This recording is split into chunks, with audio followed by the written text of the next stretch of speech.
CS, welcome back to the Senate. We'll straight away go to question number 027 by the Senator for Kisumu County, the Honorable Tom Agenda.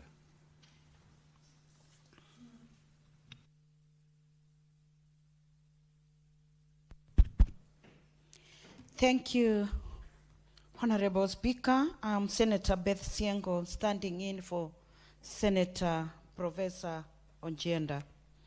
The question goes, could the Cabinet Secretary outline the measures the ministry has adopted to cushion small-scale traders against eroded profit margins caused by the rising cost of essential commodities? Part B, could the Cabinet Secretary clarify whether the ministry intends to expand access to affordable credit through the Hustler Fund, SACCOs, or other credit guarantee schemes for informal traders in Kisumu County, given that the current interest rates remain as high as 23 to 24%. Part C, what safeguards exist to ensure that women and youth traders who form the majority in Kisumu's informal markets are equitably included in these credit support programs? I submit. Respond. Thank you, Mr. Speaker. Mr. Speaker, I wish to respond to question number 27 by the Senator for Kisumu County. Honorable Speaker, on A, the ministry, through the state agencies, has implemented multiple initiatives to support and cushion small-scale traders against eroded profit margins caused by the rising cost of essential commodities. The ministry, through Micro Small Enterprises Authority, MSEA, has rolled out quite a number of targeted strategies and flagship projects aimed at enhancing MSME resilience, creating decent jobs, and positioning youth-owned enterprises as key drivers of inclusive economic transformation. Some of the intervention and measures include grants and affordable financing, market access platforms, capacity building, digital transformation, constituency industrial development centers, CIDCs, work sites in various markets, modern markets being built, cold storage facilities, formalization of MSMEs, and circular economy and value chains. For number B, Mr. Speaker, in order to ensure expanded access of affordable credit to all Kenyans, and particularly in Kisumu County, the Ministry of Cooperatives and MSME Development has expanded access to affordable credit through the Hustler Fund, which is available to all Kenyans 18 years and above, at the interest rate of 8% per annum for those who repay on time, and 9.5% for those whose loans are beyond 14 days. The ministry also, through Kenya Industrial Estates, promotes small and medium industries with a focus on rural industrialization. Kenyans, including Kisumu traders, and specifically those with focus on machinery qualify for credit facility with an interest rate of 10% per annum. The ministry has also supported the development and growth of savings and credit cooperatives, SACCOs.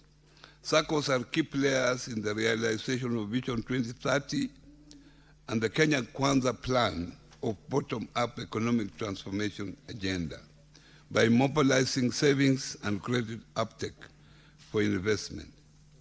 For C, Honorable Speaker, the Ministry of Cooperatives and MSME Development through WESO Fund aims to enhance the socioeconomic empowerment of women, youth, persons with disabilities through entrepreneurship training, provision of affordable credit, market linkages, and mentorship.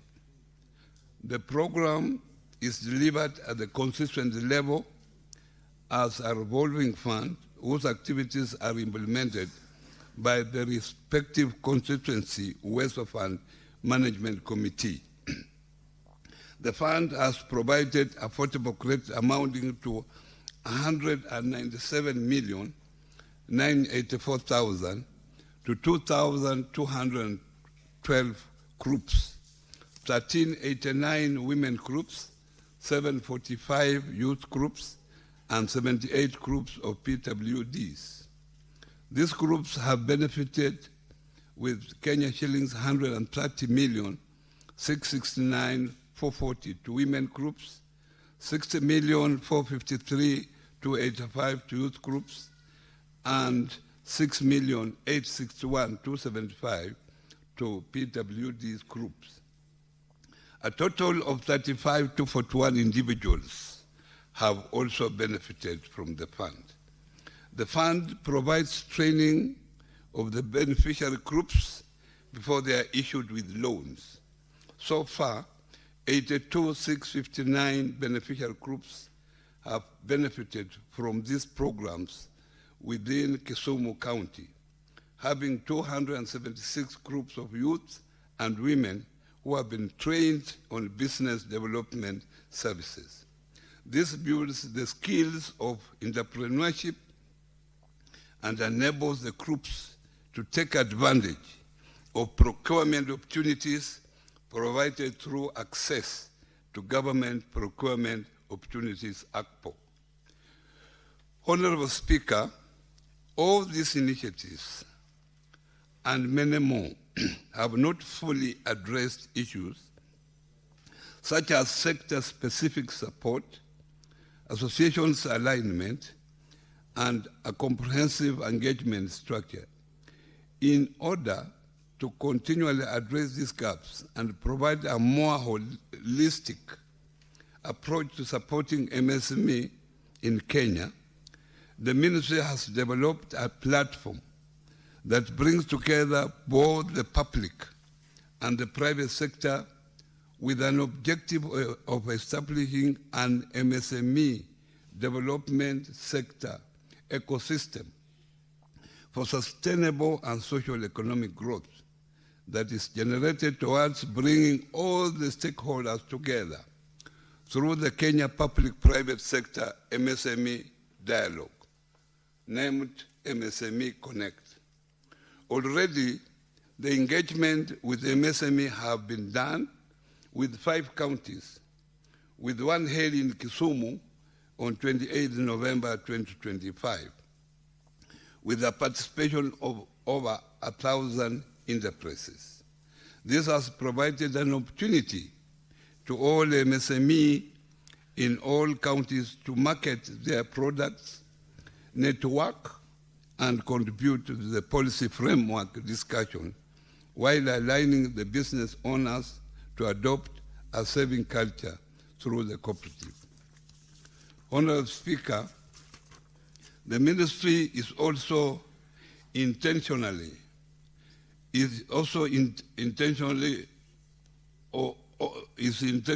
facilitating reliable markets for MSME goods and services through national, regional, and cross-border trade fairs and as such expanding revenues, reduce risks, and generate jobs by enabling MSMEs to scale up. To this end, the ministry hosted the East African MSME Trade Fair from 7th to 16th November 2025 in Nairobi, which hosted over 5,000 participants across the 8 East African community countries who exhibited their goods and services. During the trade fair, the ministry held a high-level ministerial meeting with discussions centered on access to finance, digital transformation, access to market, and clean competitiveness. And thereafter, a declaration was announced and signed off by the stakeholders. Honorable Speaker, I thank you once again and I submit. Senator Beth Siengo, do you have any supplementary question? Thank you, Honorable Speaker. My supplementary question goes to the CS and it's on Kitui County. Women and youth traders in Kitui County face exploitation by middlemen and brokers, and their SMEs are not supported. What interventions has the ministry put in place to protect them and take them through training for capacity building to enable them access markets directly and affordable credit support programs as well? Thank you. Senator Mungatana.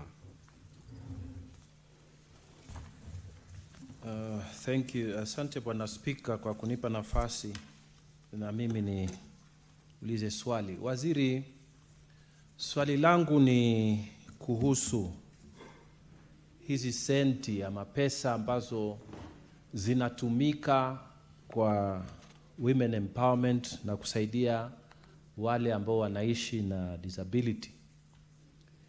Hii pesa katika Kisumu umesema ni milioni 197 na shilingi kadhaa. Sisi watu kutoka Tana River, ningependa kujua ni hela ngapi ambayo imeenda kwa kaunti yetu, kwa sababu wamama wengi wa masoko makubwa kama Garseni, Hola, Madogo wanalalamika kwamba hawapati hii mipango. Unasikiza zinatangazwa kwa serikali lakini hawaioni, alafu sisi tukienda tukiongelea tunaambiwa iko wapi. Kwa hivyo nataka kujua ni hela ngapi ambayo imefika kwa kaunti yetu ya Tana River. Asante Bwana Speaker. Senator Edi Okech. Thank you, Mr. Speaker, and it's good to see the CSC again today. Bwana CS, there has been a lot of challenges to SMEs in the recent past in the wake of flooding disasters, where you find that a place like Migori County, and even to some extent places like Budalangi, floods have wiped out the simple assets that small and medium enterprises depend on to do their businesses. It takes years for these small and medium enterprises to actually build these small assets to make sure that they can be able to progress with their businesses. What is the ministry doing to intervene, not with credit facilities, but with flexible capital, to intervene and help those traders in Migori Market or even in Kabuto and Sori, places like Budalangi in Western Kenya, so that these small traders can be able to regain their cadence in terms of doing their businesses just by acquiring simple assets to continue with their businesses, especially because even Met has said that in the next seven days, we are still going to experience the same kind of floods and rains that could even affect these markets that we have that are small in our communities. I thank you, Mr. Speaker. Senator Chiranke. Thank you, Mr. Speaker, and it is good to see my neighbor, CS Oparanya. Mine is on the issue of Hustler Fund, Nyota Fund, Youth Fund. Mr. Speaker, he has indicated in response to the issue of access and the high interest rates on the commercial bank loans My issue, Waziri, as a ministry, do you have intention either to waive these interests, to give them an holiday in terms of payment, or even cancel or absolve some of the loans, not only in Kisumu County, but across the country, Mr. Speaker? I yield back. Senator Wakwabubi.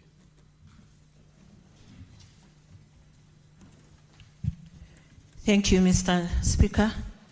CS Oparanya, thank you for the presentation. And I would like to begin by appreciating you for empowering vulnerable groups in Bungoma County last week, in Bumula sub-county.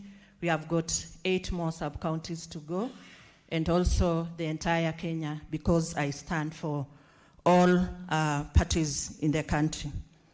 My question is this: what interventions is the ministry putting in place to stabilize prices of key commodities like fuel, electricity, transport, basic goods, and the issue of collateral security when these vulnerable groups come to seek for loans?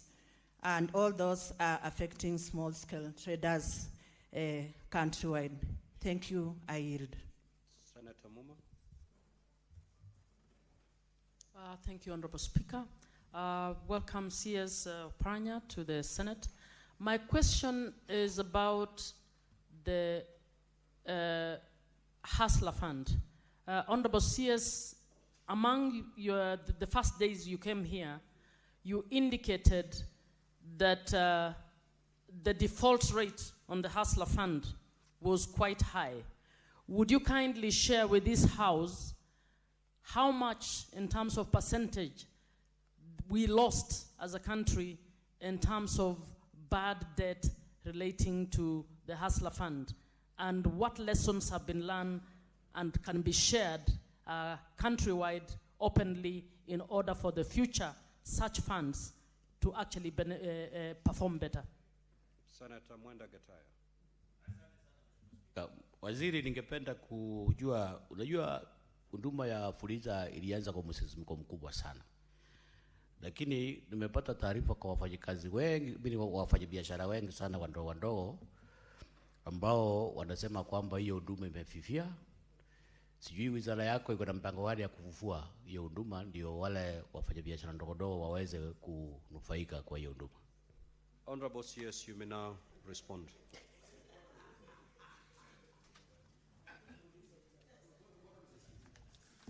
Thank you. Thank you, Mr. Speaker. Mr. Speaker, Senator Sionko Siengo asked about how we are dealing with the small-scale traders in her region. Let me, Mr. Speaker, say here categorically that the interventions that I mentioned are countrywide. We do not segregate for a particular region.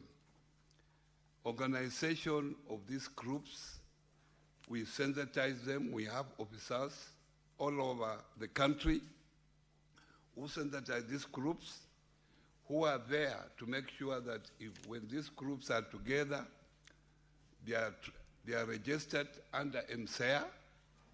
That is the process we call formalization. And each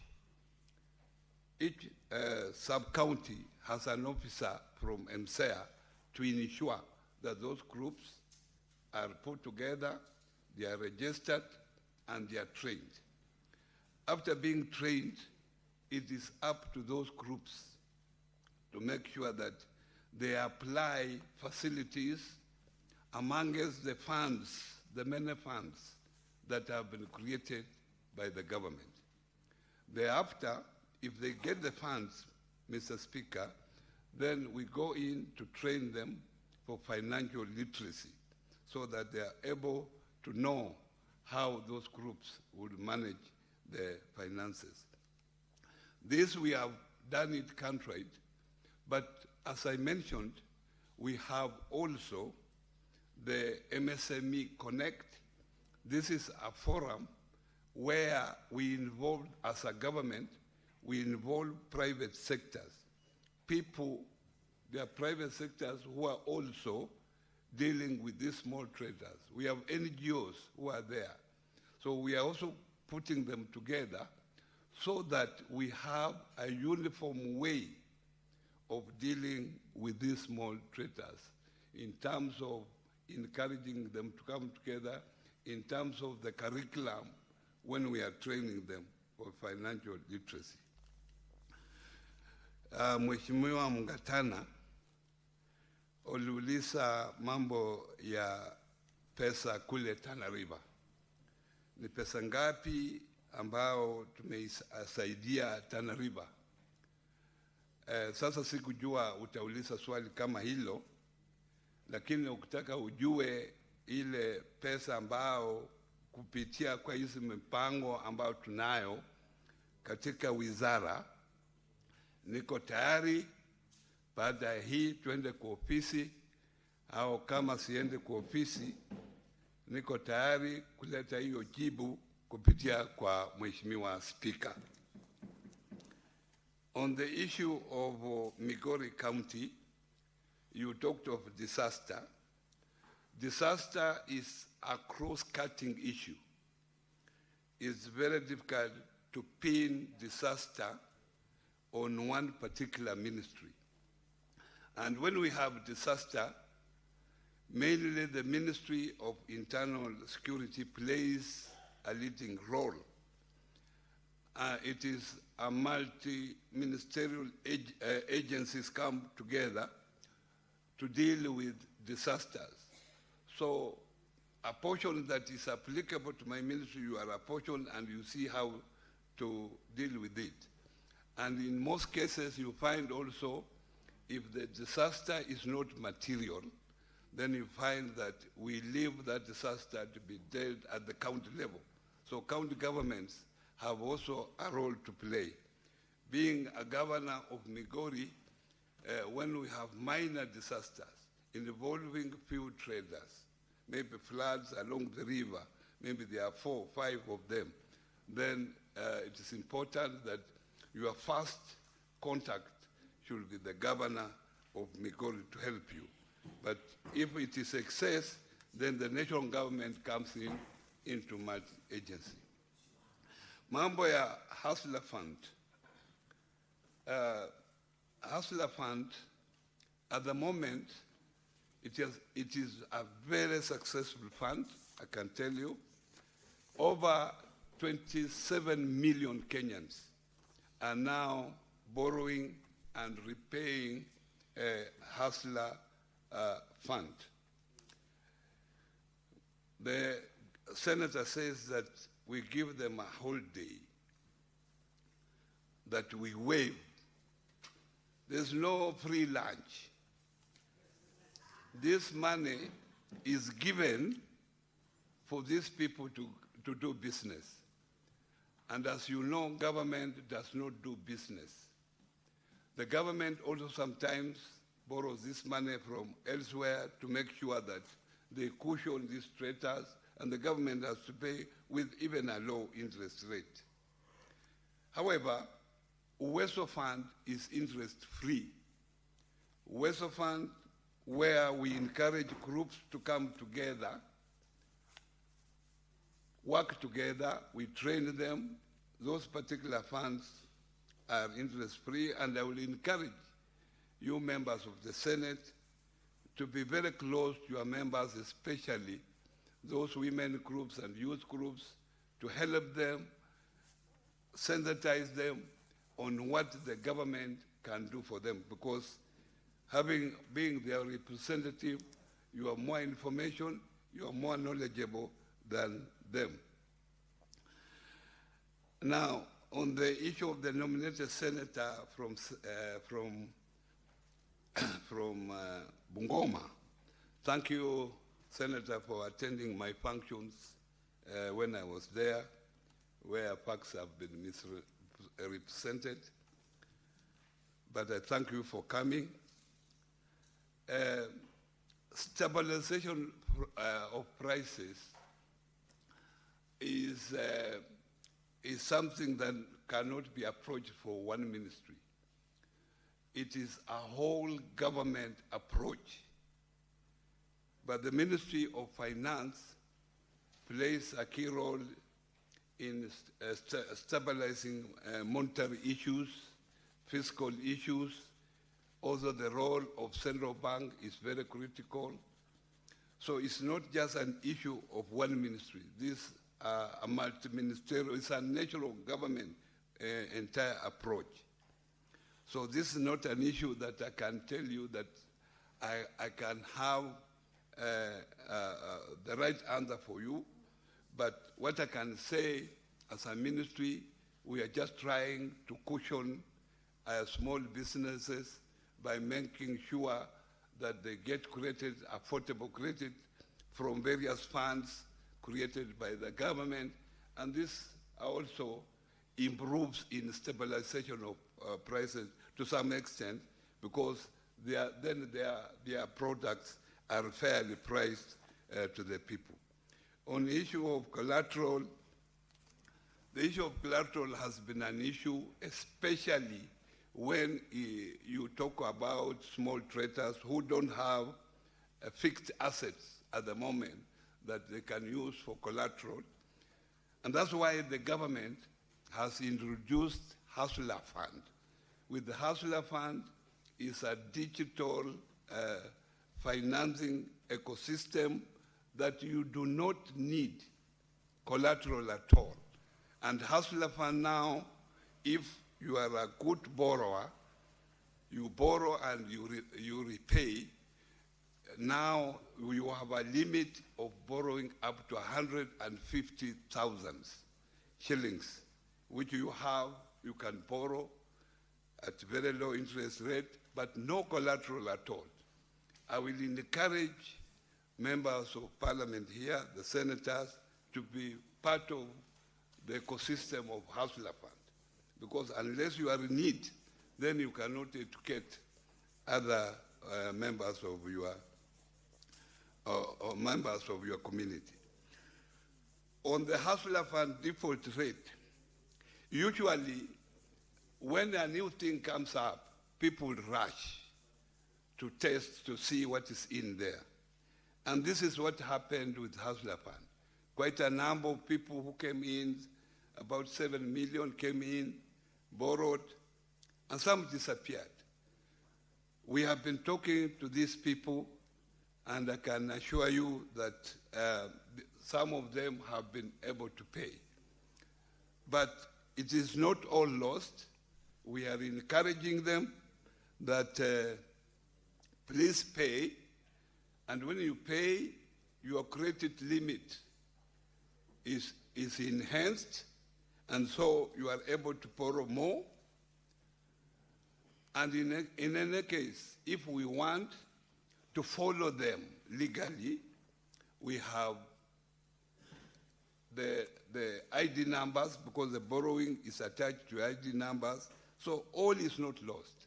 I can say we have not lost, but there are small pairs. At the moment, the default rate is very, very low. Out of that, what is borrowed, 90% is paid within the expected period. Naye Mheshimiwa Senator wa mwisho aliuliza mambo ya Fuliza. Unajua Fuliza haiko chini ya national government. Fuliza hiyo ni mambo ya Safaricom ambayo mimi sijui. Mimi mambo yangu ni Hustler Fund. Kwa hivyo ikiwa mambo ya Fuliza, nafikiria tulikuwa hapa na ule ICT CS angekusaidia kwa hayo. Mambo yangu ni Hustler Fund. So ukiwa na maswali ya Hustler Fund, niko tayari kuwajibu. Asante. We will now move to question number 35 by the nominated Senator Beth Siengo. However, before I allow the Senator to ask the question, allow me to make this communication. Now, honorable senators would like to acknowledge the presence in the Speaker's gallery this morning, of a visiting delegation of the former Kenya Planters Cooperative Union, KPCU, staff and farmers. The delegation is in attendance to follow the proceedings of the Senate in relation to question number 35 and 36 by the Honorable Senator Beth Siengo, MP, to the Cabinet Secretary for Cooperatives and Micro, Small and Medium Enterprises Development. On behalf of the Senate and my own behalf, I extend a warm welcome to the delegation and wish them a fruitful visit. Honorable Beth Siengo, as you rise to ask the question, you can extend a word of welcome to the delegation. You may proceed.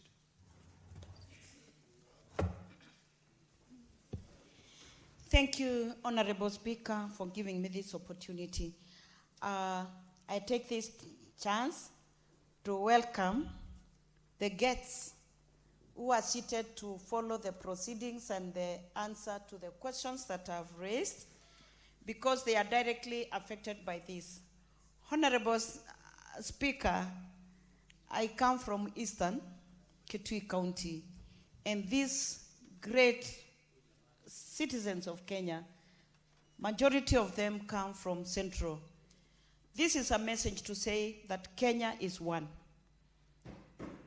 and we need a united country. Feel welcome, follow the proceedings. I'm happy that you got time to be here. Thank you, Mr. Speaker. Now going to my two questions. Honorable CS, who is also my friend, I have this concern for Kenyans who have served in this country, and they have been following their dues, as my question goes.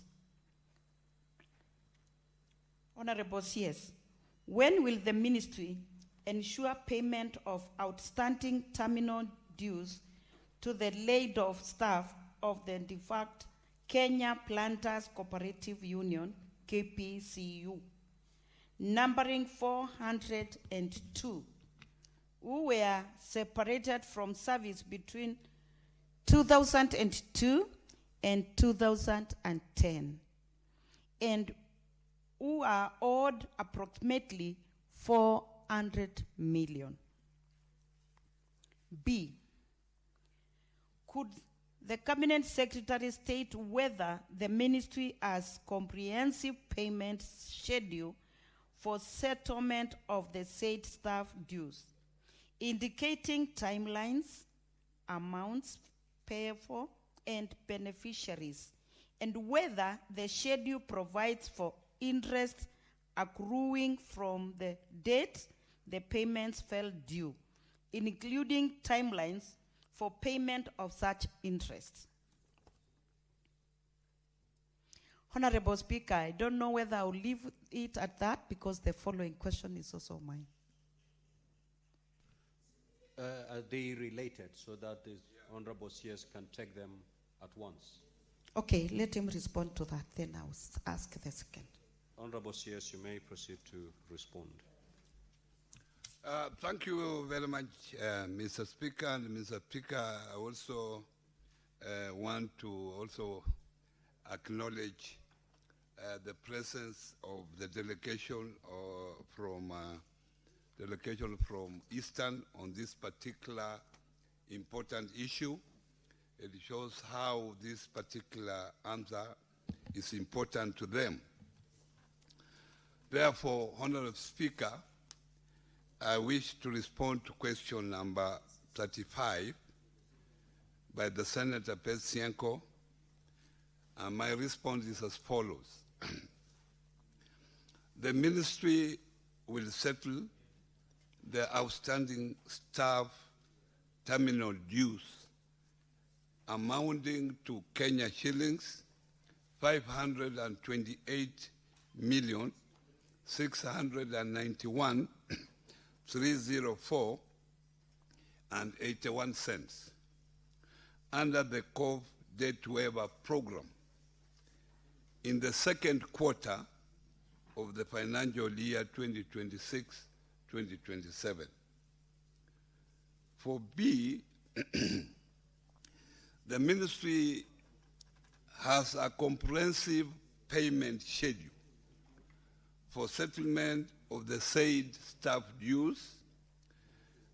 At the time of receivership, the staff terminal dues stood at 528,691,304.81 cents.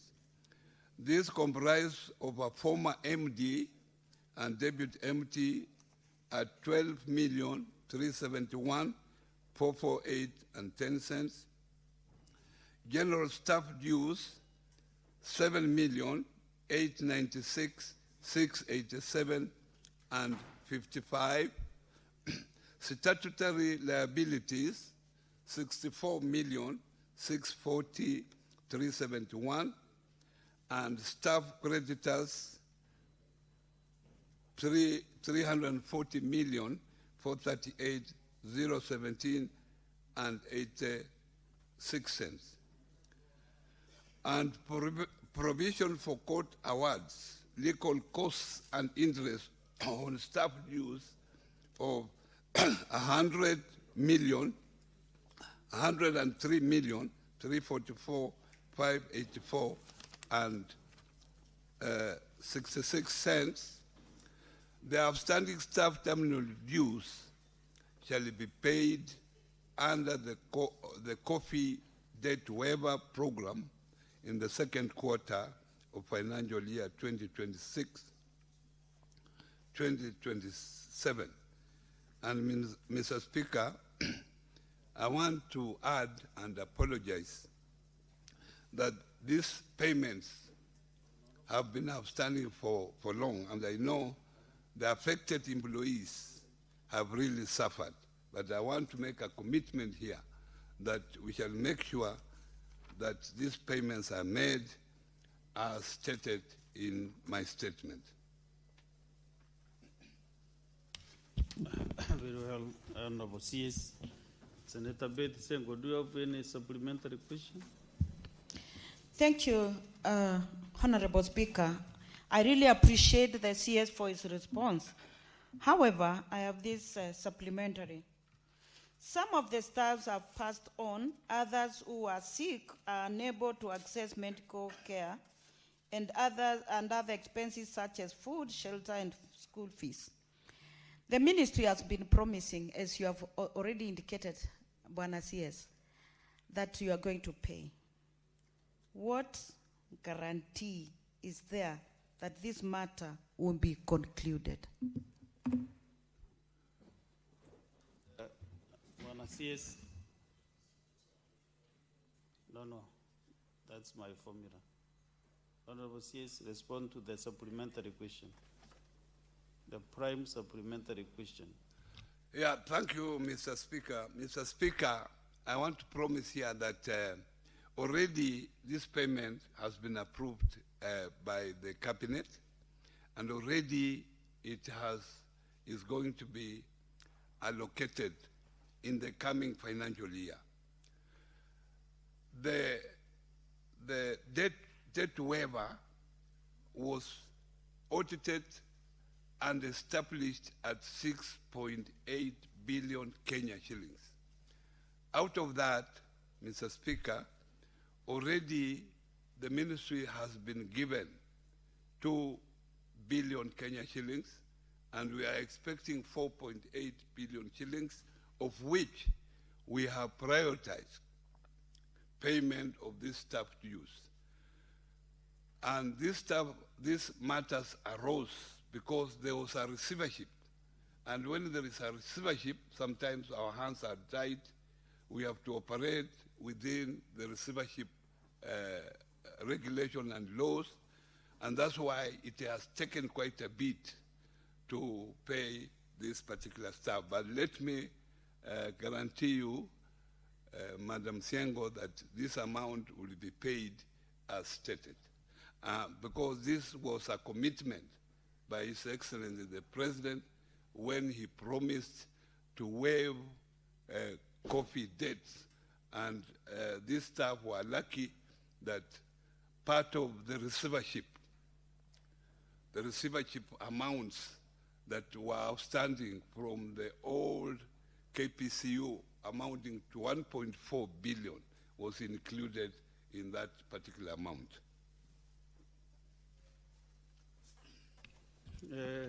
Let's get other supplementary questions. Senator Chalage. Mr. Speaker, I extend a warm welcome to the suffering KPCU. Mr. Speaker, members, and I hope this matter can be. My only concern, Mr. Speaker, is that the minister, and I thank CS Oparanya because he's a very brief and to the point, and I hope other ministers will learn from him. So, Speaker, my only concern, he says there an outstanding of 528,691,304, but the end of the response there, the minister indicates that it has its coffee debt waiver program in the second quarter of financial year 2026-2027. My concern is the minister has not gone on record to indicate whether during the budget policy statement and financial and budget allocation is there. Because, Mr. Speaker, sir, if the budgetary allocation is not there, then this is just a statement. So how much was allocated to clear this 500 million plus? Some of them have died, some of them are sickly, some of them are depressed, Mr. Speaker, sir, and we don't want to subject Kenyans, Mr. Speaker, sir. They say if you want to know the strength of a nation, you know how they treat their most vulnerable in terms of need. So can the CS go on record and tell us the amount cited here has been allocated by the National Assembly in the financial year 2026-2027? I yield back, Mr. Speaker, sir. Very well, Senator Wakwabubi, Consolata. Thank you, Mr. Speaker. I happen to come from coffee growing region, and that's why I'll keep coming on stage to advocate for anything that relates to coffee. I have this supplementary question to CS Oparanya. I've been following you in various platforms advocating for people to plant a lot of coffee.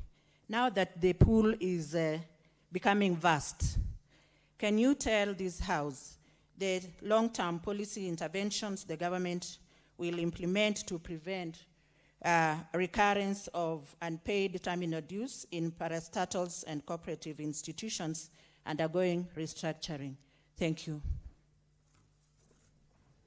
Honorable CS, answer. No, let's get this other one from Senator Bugwa. Thank you, Speaker. CS, the question by Senator Siengo had initially asked for a figure of 400 million. And in your response, you are saying you are ready to pay 528 million. Could you provide a comprehensive list, even if it is not now, for these Kenyans to know that their names will not be missing when the payment time comes? Thank you. Respond to the three supplementary questions, Honorable CS. Thank you, Mr. Speaker.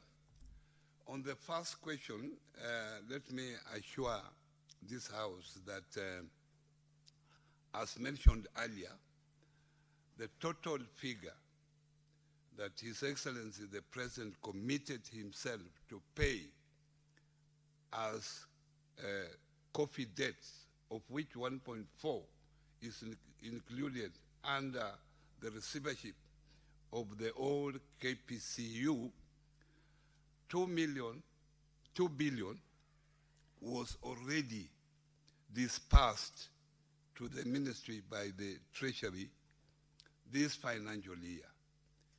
But the 2 billion went to pay for those coffee farmers who had borrowed from commercial banks because they were under stress to be auctioned. And that's why we gave those particular debts a priority when we use the 2 billion Kenya shillings. I want to assure this House, Mr. Speaker, that the coming financial year, we have already agreed with the necessary agencies that 2 billion will again be allocated to us the next financial year, 2026-2027, and I want to assure this House that the people, this staff have suffered enough, and they are going to get the first priority to be paid out of the 2 billion Kenya shillings. They will be the first one to be paid. And if they are not paid out of the 2 billion, I'm ready to be summoned here to be clearly here why I lied to this House.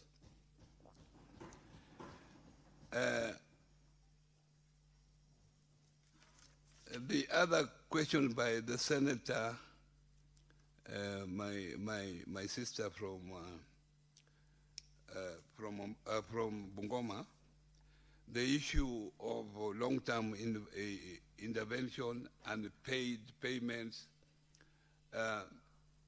Mr. Speaker, as a ministry, we found out that there were weaknesses in governance in cooperatives and in SACCOs.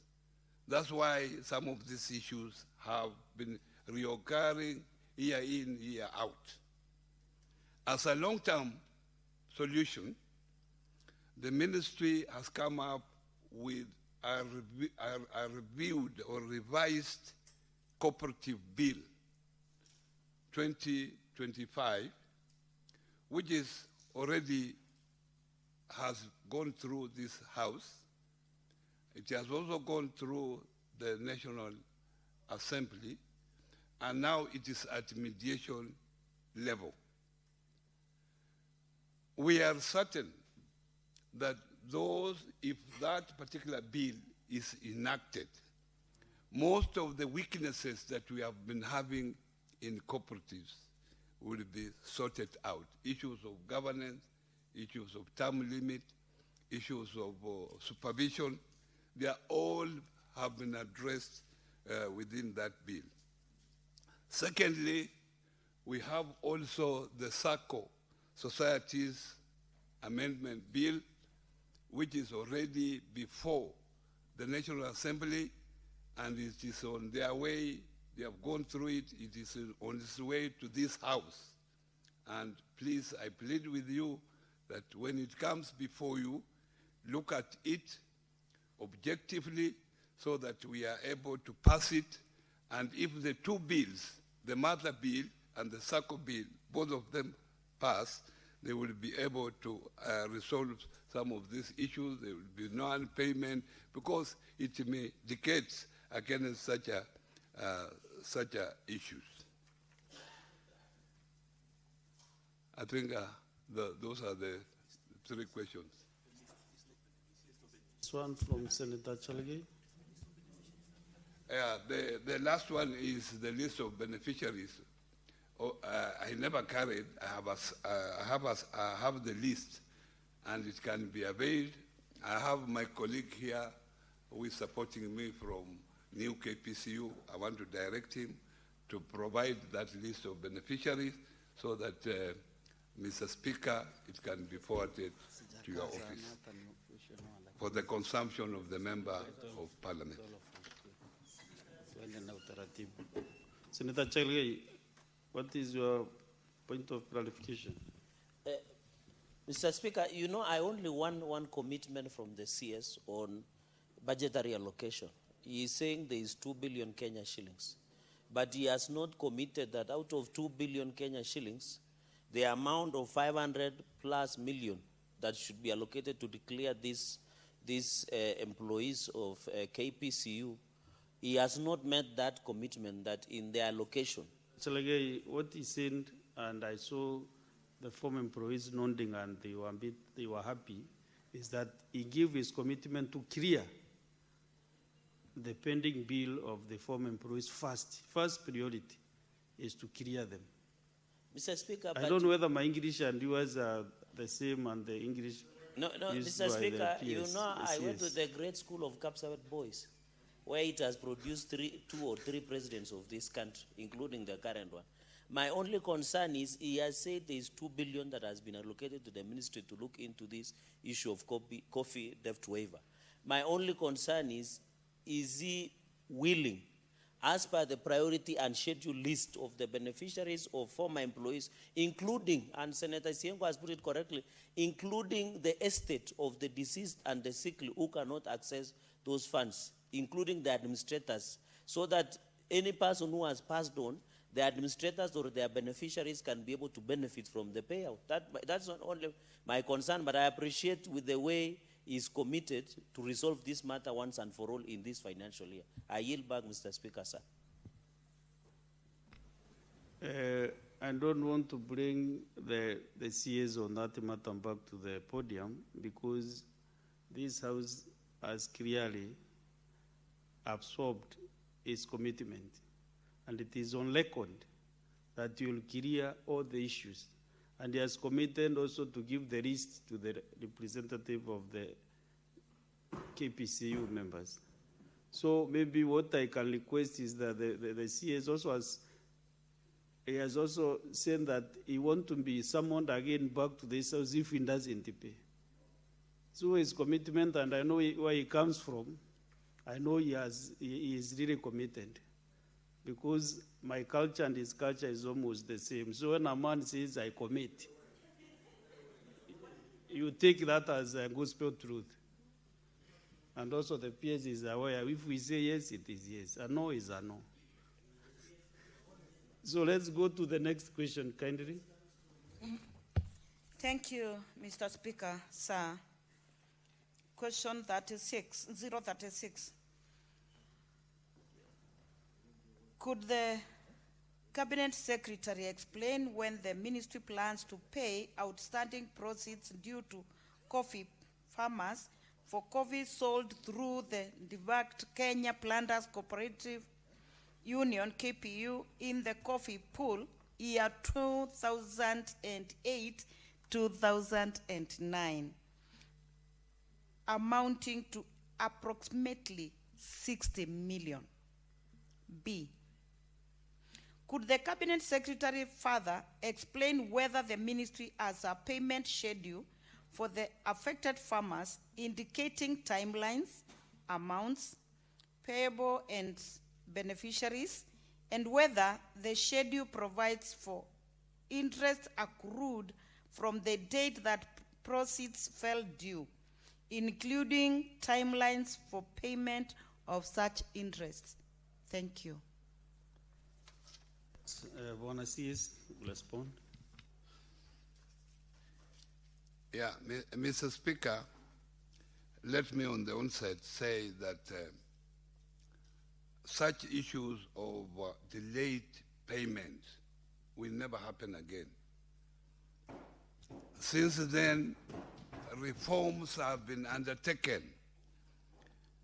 and now at the moment, those farmers who sell their coffee through the Nairobi Coffee Exchange get their payments within 5 days after the auction date. So, Mr. Speaker, that is a commitment, and those are reforms that has happened in the coffee sector all along. But, Mr. Speaker, I wish to respond to question number 36 by the Senator Siengo as follows. On A, the ministry plans to pay the outstanding balance of 56,392,928.87 cents proceeds due to coffee farmers for coffee sold through the Kenya Planters Cooperative Union, KPCU, in the coffee pool year 2008-2009 under the Coffee Debt Waiver Program in the second quarter of the financial year. Number B, the ministry has a payment schedule for the affected farmers.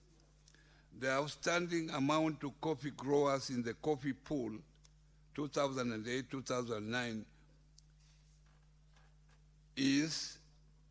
was 56,392,928.87 cents. This is after the previous settlement of 50,667,500 514.99, which means the total figure, Mr. Speaker, was over 100 million, and not only 60 million, out of which 56 million has been paid. There is an outstanding balance of 50 million. This amount is inclusive of interest at that time. The outstanding amount to coffee growers shall therefore be paid under the coffee debt waiver in the second quarter of the financial year 2026-2027.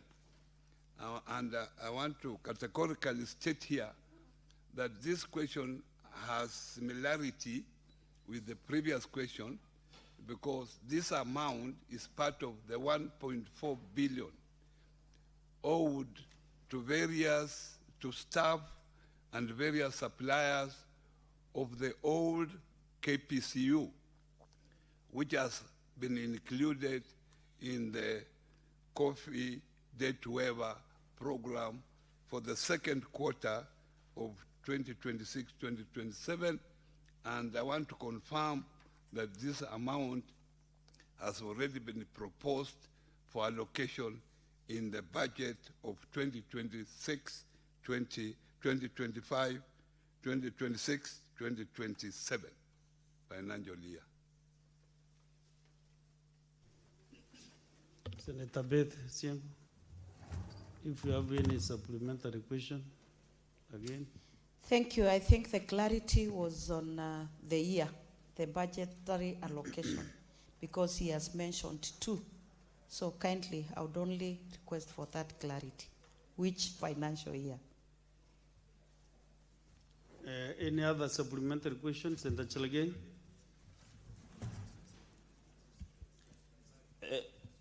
Mr. Speaker, just further clarification on this payout to under KPCU and proceeds to coffee farmers. Waziri, if it is not of trouble too much, there was a small matter also that happened with the old KCC and new KCC. So I really wanted to find out from other sectors apart from coffee. There was one, the non-payment of former KCC workers and payment to KCC, all KCC to farmers, if there is any other sector that needs to be paid, and whether the ministry has allocated. If you can provide now the response, or through the Speaker in the course of a few days, I'll be very grateful. I yield back, Mr. Speaker, sir. I'm interested with the KPCU issues first. Senator Mandago. Thank you very much, Honorable Speaker. Honorable Speaker, what I want is a confirmation from the Cabinet Secretary. The Cabinet Secretary says there is a proposal in the budget of 2026-27 financial year. Did the proposal from the ministry originate from the ministry, and does that specific figure as a priority for the ministry, Honorable Speaker, and whether there is any evidence to show that is actually in the proposal? When you look at this matter, it's a matter of 2008. We are now in 2026.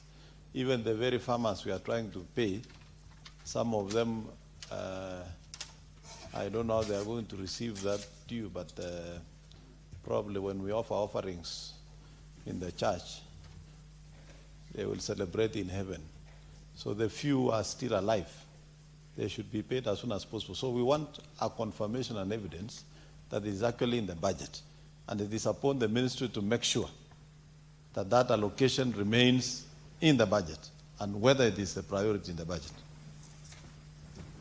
Senator Mandago, unfortunately, you know, you have just come, but we really converse that matter.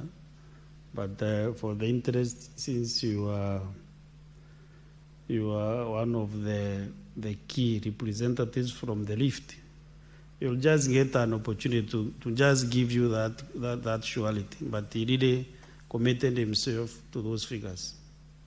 Any other member? No. So, Honorable CS, you can answer those two. And if you'll attempt to answer the KCC and the new KCC matter, okay. Thank you very much. I want to categorically state here that the financial year I'm talking about is 2026-2027, and that is where we have provided. Where it is now up to the National Assembly either to reduce or increase. Otherwise, where it is, it has gone through the various stages, and we are hopeful that this figure of 2 billion will be in the final budget approved by the National Assembly or allocated by the National Assembly. And as I've said here, I want to commit myself that this amount is part of the 1.4 billion that we are giving priority to have this matter of the old KPCU matter rest on the debts of the old KPCU, so that we are now able to deal with now the new KPCU issues. On the issue of KCC, I'm not attempting to answer, but I can categorically say I have the capacity because I know what is happening. On new KCC staff, what happened, this issue is different from the old KPCU issue of staff, because these are staff dues which are direct there. But on new KCC, it involved even SACCO deductions. It involved those people who used to work with staff, in addition with those staff of the old KCC. Because now the new SACCO, the Maziwa SACCO is no longer there. What we have done, we have formed, through your directive of this House, we have formed an interministerial committee comprising the Minister of Cooperatives and MSME, the Treasury, and the Labor, Minister of Labor. 3 ministries, already a technical committee has met, and they have now an interim report that I will be presenting to this House through the proposals that have been made by the committee on how that particular amount owed to new KCC staff, to the old KCC staff, and also to the Maziwa SACCO that is now defunct. We go to the next question, number 039, Senator for Nyandarua County, Senator Medhu.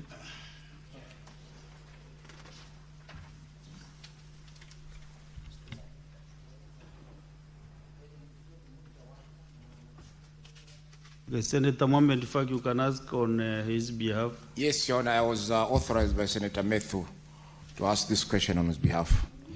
Mr. Speaker, sir, could the Cabinet Secretary provide a justification? Sorry, question number 039, being asked by the Senator for Nyandarua County, Senator John Medhu. Could the Cabinet Secretary provide justification for the suspension of SACCO societies registration in the country, and state whether public participation was conducted before the decision was taken? Number B, when will the registration resume? And C, what measures has the ministry put in place to mitigate against the adverse impact of the suspension on financial inclusion, savings mobilization, and access to affordable credit, especially among the youth who have already organized themselves under the proposed societies such as the Rise Up SACCO Society in Githurai 45, but are unable to obtain formal registration due to the suspension? Thank you, Mr. Speaker, sir. Cabinet Secretary, please. Mr. Speaker, I rise to respond to question number 39 by the Senator for Nyandarua County. For A, the ministry has noted the mixed performance of the savings and credit cooperative SACCO subsector. In order to reform this subsector, the ministry appointed a team of experts on 20th May 2025 to review the legal and institutional frameworks and other operational areas and come up with recommendations to assist the ministry to develop policies and guidelines towards the improvement or transforming of the sector. During the formal engagement of the Committee of Experts on SACCO sector reforms in May 2025, the ministry announced the suspension on the registration of new SACCOs. This decision was taken as a precautionary measure to safeguard members' interests and allow for a comprehensive review for the sector's regulatory and governance landscape. The reasons for suspension were as follows. One, to allow time to reform the legal and regulatory framework. Number two, to prevent the brand dilution and market saturation. Number three, to enable cleanup of existing SACCO's landscape. Number four, protection of member savings amid governance failures that have occurred in the sector. And number five, to align Kenya with global best practices. The suspension of registration of SACCOs was not a freeze, but a strategic pause to protect members, restore integrity, and lay the foundation for a resilient, well-regulated SACCO sector. It was to ensure that future SACCOs are not just registered, but ready to serve, govern ethically, and align with Kenya's financial inclusion goals and objectives. Mr. Speaker, Section 93 of the Cooperative Societies Act, CAP 490, provides that the Cabinet Secretary may from time to time direct the Commissioner for Cooperative Development on the exercise of his powers and duties under the Act, and hence this did not require public participation. For B, the Committee of Experts handed over its report on the transformation of the SACCO systems in Kenya just last month. This landmark report made a significant recommendation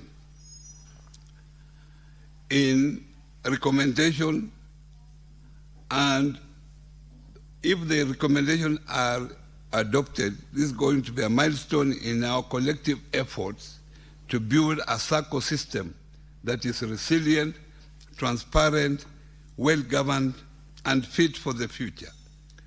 As a result, the registration of SACCOs has resumed, but under new administrative registration guidelines. For number C, the moratorium on the registration only related to SACCOs because of their financial mediation business involving collecting deposits from the public and offering the same as loans, which calls for government intervention to protect members' said deposits. As earlier stated, the registration of SACCOs has resumed, but under new administrative registration guidelines. It is important to note that many small SACCOs are registered all over the country to only provide back office service activity called BOSA, or otherwise known as non-deposit taking. Many of these are inactive and exist just on paper. Those that are active are neither stable nor financially viable because they serve just a few members with a limited impact on financial inclusion. Consequently, a time has come for the SACCO sector to explore market-driven solutions for consultations and mergers of these very small BOSA-only SACCOs. This is the only way to ensure their financial viability and stability. In this regard, officials of SACCOs operating within the same or similar traditional economic and social common bonds are being requested to immediately start conversation relating to mergers as a solution to their survival. This is the way to go in order to have a prosperous SACCO sector. The ministry shall issue guidelines to facilitate the amalgamation of the cooperative societies. Senator Faki, do you have a supplementary question?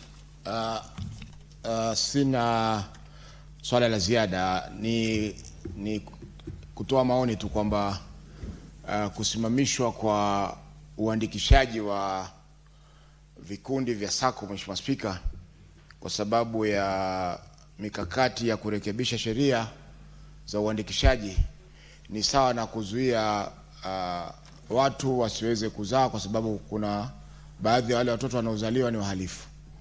Kwa hiyo Mheshimiwa Spika, waziri amekubali kwamba wameanza kufungua. Kwa hivyo tuna matumaini kwamba SACCO zitaweza kuandikishwa kwa wale ambao hawajahusika na vikundi vya SACCO. Asante Mheshimiwa Spika. Senator Mungatana, you have a supplementary question?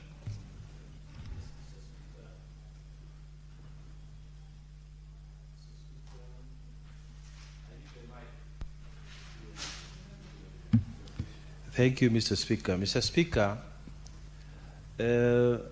SACCOs are very, very famous as instruments of doing business in the matatu industries. And people are investing in this business every single day. Many people, because it's a necessity for many Kenyans who go to work and back home, and others who go to further up country.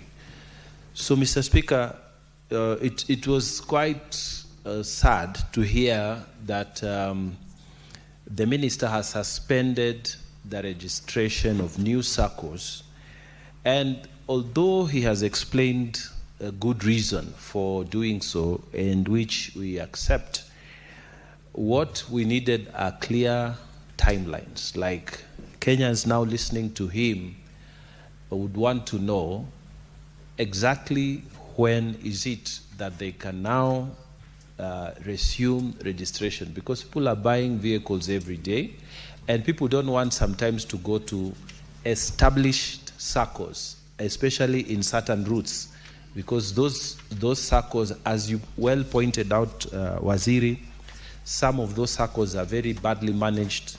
You have agreements with them, the owners of the vehicles are not paid on time, management is not good, the workers are not disciplined, and that investment doesn't pay. So what we wanted to know is, when are you, what is the timeline, what is the framework for telling Kenyans that this is the time now you can go and register new SACCOs in those different lines for matatus to operate? I thank you, Mr. Speaker.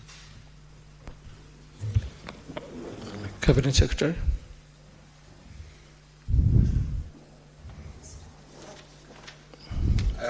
Thank you very much. lile swali la kwanza, kwanza wakati niliingia kwa ofisi, wale ambao wanaendelea kusikiza mambo ya SACCOS katika nchi hii, mnakumbuka ya kwamba wakati huo tulikuwa na lile shirika la KUSCO ambao pesa mingi za wananchi zilipotea, karibu bilioni 13. Wakati huo pia tulikuwa na shirika la Metropolitan kule Kiambu ambako bilioni 7 sana wananchi zilipotea. Kwa hivyo nikiwa waziri singeweza kukaa tu na kuangalia pesa za wananchi zinapotea.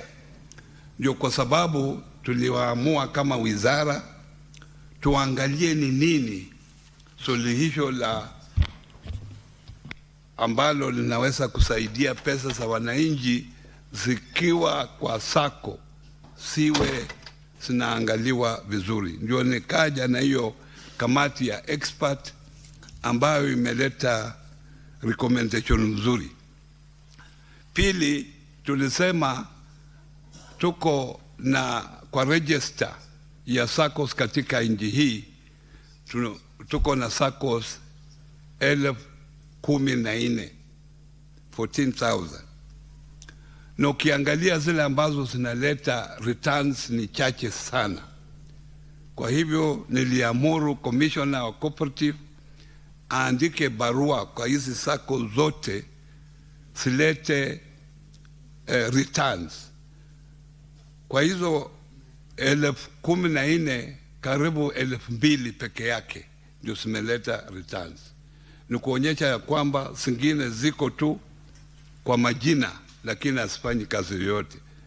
Na zikiwa hivyo, tuko na wananchi wengine walakai ambao wanatumia zile inactive SACCOS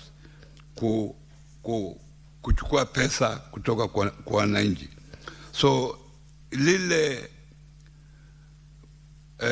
ile kondia ambayo mimi nimechukua ni kuona ya kwamba pesa za wananchi ambazo ziko kwa SACCOS zinatunzwa vizuri. On the issue raised by Mheshimiwa Mungatana on registration of SACCOS, on the timeline, I've said already that now we have new guidelines. And the new guidelines are very clear. For anybody who wants to register, there are now new guidelines. One, you must show that you have their specific promoters. Who are the promoters of this SACCO? Is there a bank account? And if the bank account is there... Cabinet Secretary, there is an intervention from Senator Mandago who wants to seek a clarification on an initial answer. Yes. Mheshimiwa Speaker, mimi nasimama kuuliza kulingana na kanuni za kudumu za bunge. Ukianza kujibu swali kwa kutumia lugha moja, unafaa kutumia lugha hiyo mpaka ukamilisha. Waziri ameanza kwa kujibu swali kutumia Kiswahili. Je, ni sawa akifika pale katikati aende kwenye Kiingereza ili hali wananchi wakulima walikuwa nafuatilia kwa Kiswahili? Senator Mandago, nitakujibu mwenyewe hiyo swali. Swali alikuwa anajibu ni ya Senator Mohamed Faki na aliuliza kwa Kiswahili. Ndo akaamua kumjibu kwa Kiswahili. Senator Mungatana aliuliza kwa Kiingereza. Ndo anamjibu kwa Kiingereza kwa vile anafuata kanuni ya bunge. Na lazima ukumbuke waziri alikuwa mbunge. Thank you for anajua sheria. Me. And Mr. Mandako is taking me as a layman. He knows my experience in this house. I think he was just pulling my leg. Yeah. And Mr. Speaker, thank you for protecting me. I've said now, for those who want to register a SACCO, they must have promoters, they must have a bank account, and that bank account must at least have 10 million Kenya shillings. To show some viability, they must be proper bylaws, and they must complete application forms and take to the relevant director of cooperatives at the county level, who will countersign before it is forwarded to Commissioner of Cooperative for consideration, and they must also have a viable circle. This is some of the conditions that we have put in place to make sure that we have serious institutions that will be taking care of the interests of the members. And lastly, Mr. Speaker, I want to commit myself that those circles now can be able to register, having fulfilled the conditions that are pointed here, are able to register immediately, so long as they satisfy those conditions. We'll take 2 supplementary questions from Senator Kamar, and then followed by Senator Murango. Thank you, Mr. Speaker, for the opportunity. First, I want to thank the Minister for the questions that he has given from earlier in the day, and the assurance that he continues to give this House that he is ready even to come back. Mr. Speaker, I want to assure this House that Moi University Circle has been revived, courtesy the Minister's promise to this House, and we really want to thank him for that. In fact, the registration certificate is out already. I just want to ask the Minister 2 clarifications. One is that cooperative societies are actually, except for policy, devolved. And if they are devolved, what role did the county governments play in this new, did they have their own? Because public participation really, from the questioner, is not for us or for anybody else, but for county governments to participate because of the way county governments do their things, that they must have public participation. Were they involved in any way, or are they being inducted at all? Are they aware already as CECs of cooperatives or chief officers of cooperatives, so that we don't go for the same mistakes? Number 2 clarification is 2,000 out of 14,000 having responded is a very low figure, as you have said, Waziri. But I'm wondering, what are you doing with the balance? Are you writing letters to them, warning letters, or what is it that's going to happen to make them respond? Because they are still there on the ground. Are we going to have a session for them to come back, or are they going to re-register? Thank you.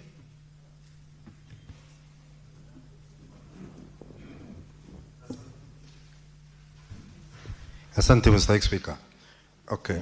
Swali ambalo ningetaka kumuuliza waziri ya kwanza ni kabla ya kuvunjilia mbali kuandikishwa kwa vyama vya akiba na mikopo, kuna kitu moja ambao naona inakuwa makosa makubwa, kwa sababu Mr. Speaker, huwezi choma gara kwa sababu panya ameingia kwa gara. Kuna wale wahusika wakubwa, najua wako hata Kirinyaga, ambao bado tunangojea majibu, kama Mwetevia Rural Sacco ambao walipotea na pesa za umma, Roma Cooperative ambao walipotea na pesa ya umma. Lakini sababu kubwa ya watu kujiandikisha kwenye vyama vipya vya ushirika na vyama vya akiba na mikopo ni kwa sababu vile vyama wako navyo tayari havina uwazi. Kuna wizi katika vile vyama. Na pia niseme kwamba pia kumekuwa na utepetevu, kwa sababu katika ofisi yako waziri ni kwamba si lazima mngojee mpaka vyama vya ushirika waimbe pesa za umma, na tunajua pia kuna sasra mojawapo ya taasisi ambazo zinafaa kuangalia hizi vyama. Alafu wakija wakifanya ubadhirifu wa pesa, mnakuja mnafunga kuandikisha. Mr. Speaker, hiyo ni sawasawa tu na mtu akona ugonjwa wa kuhara, lakini kuliko utafute ndawa ufikirie kushona mali shida inatokea. Kwa hivyo ningeuliza waziri, ni lini tutawajibika vizuri tuhakikishe kwamba wananchi hawapati shida kwa sababu ya vyama vya ushirika na vyama vya akiba na mikopo bila kufunga njia ya haki na kisheria ambayo wamepewa kuandikisha vyama? Hiyo ni swali la kwanza. Na la mwisho, Mstahiki Speaker, nikipitia, hii ni maoni yangu tu, kwa sababu najua waziri ni rafiki yangu na alikuwa Kirinyaga juzi juu ya vyama vya ushirika na matatizo tulio nayo kwa sababu ya ndeni ya kahawa. Waziri, ukienda tukumbuke. Asante Mstahiki Speaker. Senator Murango, nataka nikupe nafasi ubadilishe lile neno ulisema kwa kutumia lugha ambayo inafaa ndani ya bunge. Mstahiki Speaker, na mimi najua unajua Kiswahili iko neno mingi ya hiyo maradhi ulisema mtu akiwa naye. Mstahiki Speaker, unajua kwenye mwili ya binadamu kuna viungo tofauti tofauti. Sijui kwa nini tunaona aibu, tunataja mdomo, tunataja mapua, lakini tukifika sehemu zingine tunaona aibu. Mstahiki Speaker, hata kwa kamusi hilo neno liko na sikulitaja, nimepeana. Senator Murango, sikusema usimame na ufafanue ile kitu ulisema. Nimekuambia ubadilishe kwa kutumia lugha ambayo ni ya bunge.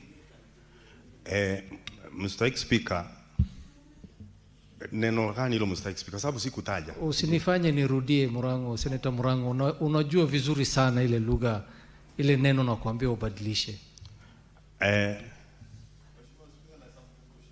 Nikumbushe, naomba Mstahiki Speaker nikumbushwe kwa sababu sikumbuki nikisema jambo lolote ambalo sifai kutumia. Mstahiki Speaker. Mkumbushe Senator Mandago.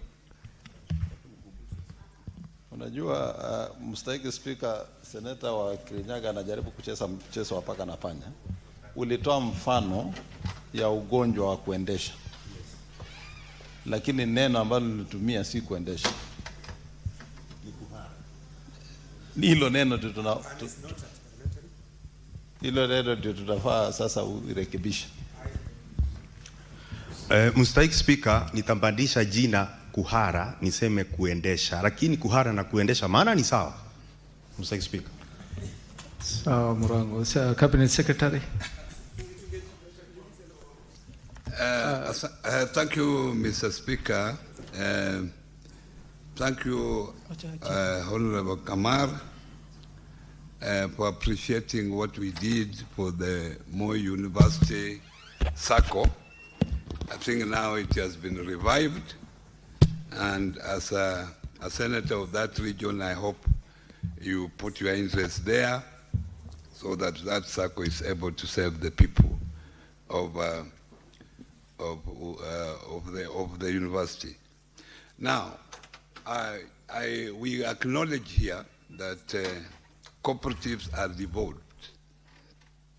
As you know very well, there are cooperatives that operate within a county, and there are also cooperatives that operate beyond the boundaries of one county.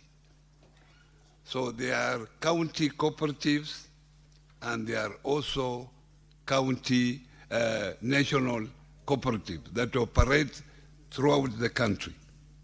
So this was a challenge, because you can't have a national cooperative being subjected to 47 county laws.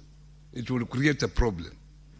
So these are some of the issues that we have now addressed in the new cooperative bill. And the new cooperative bill has clearly defined the responsibility of the county governments and the responsibility of the national government. It has also assigned roles clearly, and the types of cooperatives have also been segmented in terms of primary cooperatives, secondary cooperatives, and federal cooperatives, and apex cooperatives, where secondary and primary cooperatives operate within the county, national cooperatives, federal cooperatives operate nationally, and Apex cooperative at the national level. So the two, Apex and federal, have been assigned to the national government, and the primary and secondary have been assigned to the county government. So the roles are now very, very clear. Now, the issue of 2,000 versus 14,000. What the ministry is going to do, it will put in the newspapers the 2,000 SACCOs that have responded by making sure that their returns are up to date. And they will give 30 days to the balance of 12,000 to respond. If they don't respond in 30 days, we'll assume they are either inactive or they are not there, they are not operating, and therefore they will be clearly deregistered, and will therefore conduct the Association of Bankers to make sure that if any of those ones are holding bank accounts elsewhere in any of the banks, then the banks, those bank accounts should be closed so that they are not misused in future to defraud innocent people their hard-won wealth. So that is what we are doing, Mr. Speaker. Mambo ya wizi wa pesa katika SACCOs. Hapa awali nilisema ya kwamba wakati niliingia wizara, tulikuwa na mambo mengi ambayo ilikuwa inaendelea kwa mambo ya Cusco, kwa mambo ya Metropolitan, mambo pesa mingi zilipotea kule Cusco bilioni 12, kule Metropolitan bilioni 7. Ni mpaka lazima tuwe na njia ya kuona ya kwamba wananchi wakiweka pesa zao katika SACCO, hizi pesa zinatumika vile inatakikana. Ndio kwa sababu tulionelea, kwa sababu pesa ziliendelea kupotea, na tulikuwa na complaints nyingi, mabarua nyingi kutoka kwa sekta fulani. Ndio tukaamua wacha tuangalie, tustopishe, tulete kamati ambayo itaangalia experts. Nikapata hao wataalam wa kuangalia hata mambo, nilipata hata wawili kutoka kule ng'ambo wasaidie sisi hapa, na pata Wakenya wako ambao wamesomea haya mambo. Nikawaweka hapa watu 5 kuangalia haya mambo, na sasa hivi wameleta report ambayo itasaidia sekta hiyo. Ndio kwa sababu tulisimamisha, na hapa awali nimesema tayari tumeanzisha usajili wa wale ambao watakuwa wanafuata zile ambazo zinatakikana, na nina hakika ile SACCO amendment ikija hapa, itakuja hapa, iko katika National Assembly, ikifika hapa muiangalie kwa makini, kwa sababu tunataka tulinde mali ya wananchi. Ni hiyo ndio kazi ya wizara.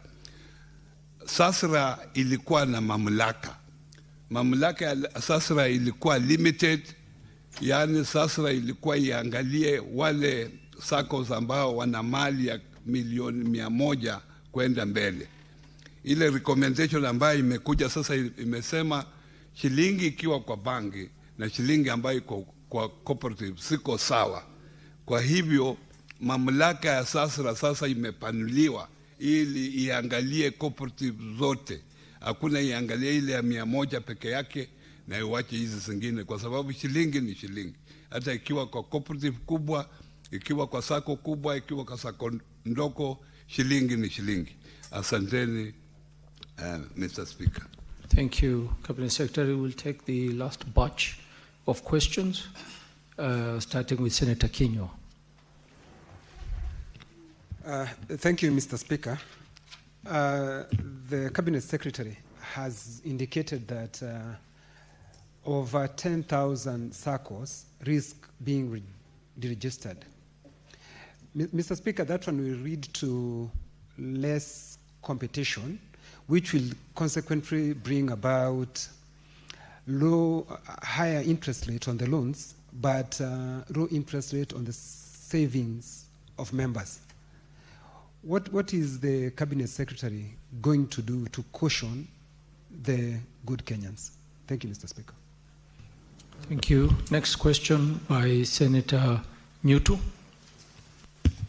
Thank you, Mr. Speaker. I refer to the answer by the CS for part A of the question, where he says that as a justification for suspension of SACCO registration, Mr. Speaker, that under 2, it was prevention of broad dilution and market saturation, where he continues to say that there was a proliferation of under-resourced and poorly managed entities. My concern, Mr. Speaker, is that if we know SACCOs that started, very humbly, like Equity Bank started at a very small SACCO. So if we make it a condition that it has to be over-resourced, because he talks about under-resourced SACCOs, then we will risk having, investors with humble beginnings from being registered and therefore kill their dreams, Mr. Speaker. And finally, Mr. Speaker, any SACCOs that have been closed and have actually sunk members' savings, like some 2 of them in Kirinyaga, Muitaithia SACCO and Roma SACCO, Cooperative SACCO. Exactly what is the guarantee that the CS is giving that members who had saved with these SACCOs will receive their funds, and are you taking legal action against such offenders? Because to sink people's money is an offense. Thank you, Mr. Speaker. Senator Mandago. Thank you very much, Honorable Speaker. I would like to ask the Cabinet Secretary, now that there's a report of the task force that was looking at the legal framework and the reforms in the SACCO sector, Honorable Speaker, have they sensitized the cooperatives on the new legal framework as the stakeholders in that sector, Honorable Speaker, of the report? The last question by Senator Gerard Gay. Thank you, Mr. Speaker. Sir, just my supplementary question on the issue of suspension of registration of cooperative by the Minister. I wanted to get further clarity that he stated Section 93 and the powers of the Minister, and Section 93 and 93A of Cooperative Society Act 490. Looking at the powers of the Minister, one of them does not involve power to order suspension of cooperative society. So my only supplementary on registration of SACCOs, my only supplementary is, where did the Cabinet Minister get the legal powers or President to order suspension and registration? Because looking at other powers of even the Commissioner and powers of the Minister, maybe you can clarify that. I yield back, Mr. Speaker. Sir. Senator Gerard Gay, maybe just to put us all on the same page, what are the powers given to the Cabinet Secretary? Okay, thank you, Mr. Speaker. Looking at Section 93, it says, of Cooperatives Act 490, the Minister may at any time or any other direct the Commissioners to exercise of his powers and duties under this Act. Section 93A, other powers of the Commissioner, without prejudice to any other powers under this Act, the Commissioner may call for elections in any cooperative society, A. B, attend meetings of a cooperative society and require every society to send him at a proper time notice and agenda of every meeting and all minutes and communications in respect thereof. C, require the societies update their bylaws. And D, finally, exercise such other powers consistent with this Act as may be prescribed. So of all this power of the Minister and Commissioner, there is nowhere that he has the power and authority to, legally under this Act, to order suspension or cancellation or removal of the SACCOs. Senator, maybe you can clarify. Senator Gerard Gay, CAP 490, as described by the Cabinet Secretary. Can you refer to that? CAP 490. Yes, it talks about the power of the minister. That is the Cooperative Societies Act, and if the new he keeps referring to the new cooperative, unless and until the new Cooperative Act bill is signed into, then we can now refer to that. So I needed that clarity because the bill is yet to be ascended by the president. It is in mediation, and I thank the minister, who is a seasoned politician, a former member of parliament, a cabinet minister, a political party luminary.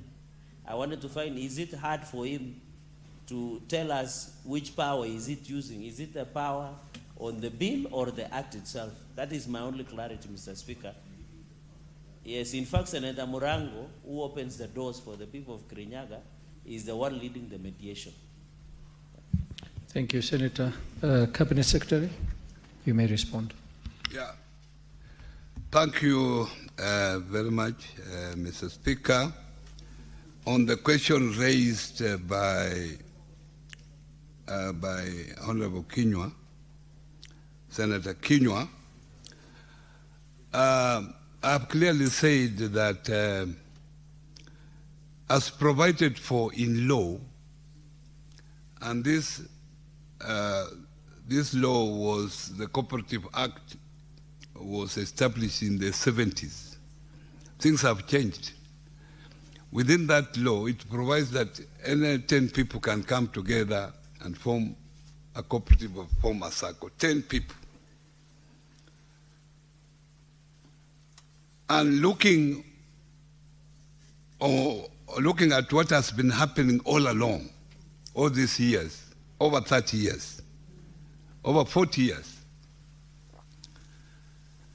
most cooperatives that were formed by such a small number have collapsed. That is the experience. So we are talking from evidence. Even if the law provides for 10 at the moment, but we are saying now things have changed, 10 is not viable. And that's why we can say out of 14, only 2 are active. And we have noted that when elections are around the corner is when registration go up.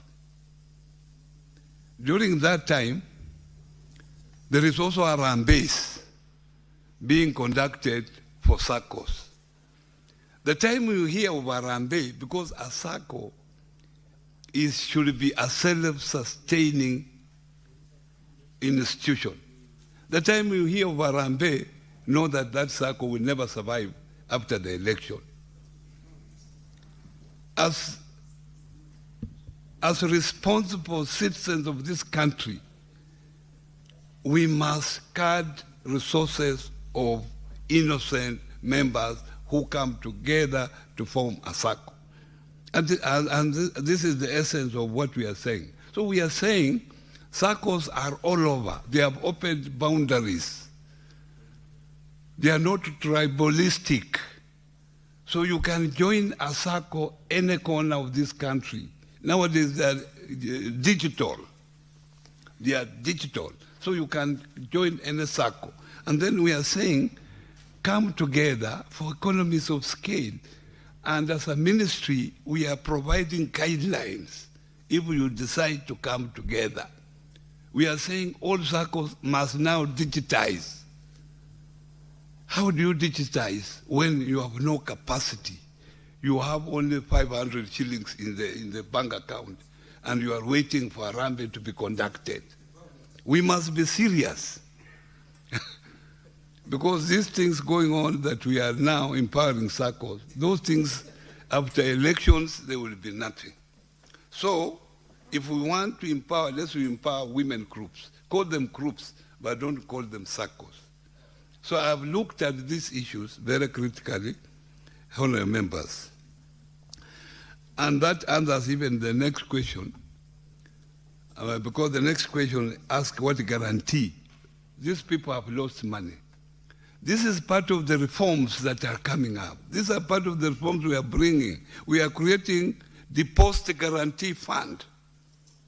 that those circles who that will go under genuinely, like what happens to the banks, there will be guarantee fund that will be managed independently, that will be able to be used to make sure that your deposits are refunded to you as the receivership proceeds. That is part of the guarantee that we have. So support that motion when it comes here. On reforms, this committee of experts went in the entire 47 counties and listened to cooperative members, listened to cooperative officials. So what they have recommended to the ministry is actually from the people, from the cooperatives at the grassroots. At the same time, the National Assembly and the Senate, you have a chance also to go for public participation on the issues that have been raised. So to me, that will be enough sensitization. If it has been done by the Committee of Experts, it will be done by the National Assembly, and possibly it will be done by this House.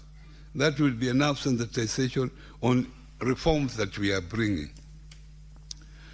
On the issue raised by the Mheshimiwa on the powers, if you read clearly, who registers the circles? It is the Commissioner of Cooperatives. So you can have powers to register, and you don't have powers to stop. The powers I used, and I've said clearly, I directed the Commissioner, and the law, Section 93, gives me powers to direct to the Commissioner on performance of his duties, which means if the Commissioner has overlooked something, I have the powers to direct him to look at that particular thing. So those are the powers that I used. And powers are not one way. Powers are two way. So you cannot register and not be able to deregister.